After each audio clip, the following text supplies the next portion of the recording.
భర్తపై భార్య ఈ కేసులు వేయవచ్చు.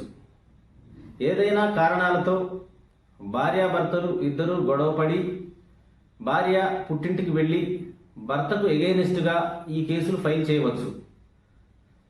సెక్షన్ 125 సిఆర్పిసి ప్రకారంగా భర్తపై భార్య మెయింటెనెన్స్ కేసు అనేది వేయవచ్చు. డివోర్స్కి కూడా అప్లై చేయవచ్చు. అంతేకాకుండా డొమెస్టిక్ వైలెన్స్ కేసు అనేది ఫైల్ చేయవచ్చు.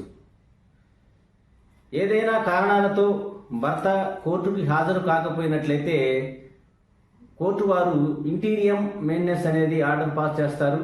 ఇలా చేసినప్పుడు భర్త నెల నెల భార్యకు మెయింటెనెన్స్ అనేది పే చేయవలసి ఉంటుంది. ఒకవేళ భర్త భార్యకి మెయింటెనెన్స్ కనుక చెల్లించకపోతే అతను జైలుకి వెళ్ళటం అనేది పక్కా. జైలుకి వెళ్ళి తిరిగి వచ్చిన తర్వాత పెండింగ్ ఉన్న మెయింటెనెన్స్ మొత్తం కూడా చెల్లించవలసి ఉంటుంది. అలా చెల్లించకపోయినా కూడా మరలా అతను జైలుకి వెళ్ళడం అనేది ఖాయం. కాబట్టి భార్యాభర్తలు అన్యోన్యంగా ఉండాలి. ఇలాంటి గొడవలకు పోవద్దని, అందరూ కూడా సంతోషంగా ఉండాలని ఈ సందర్భంగా నేను తెలియజేస్తున్నాను.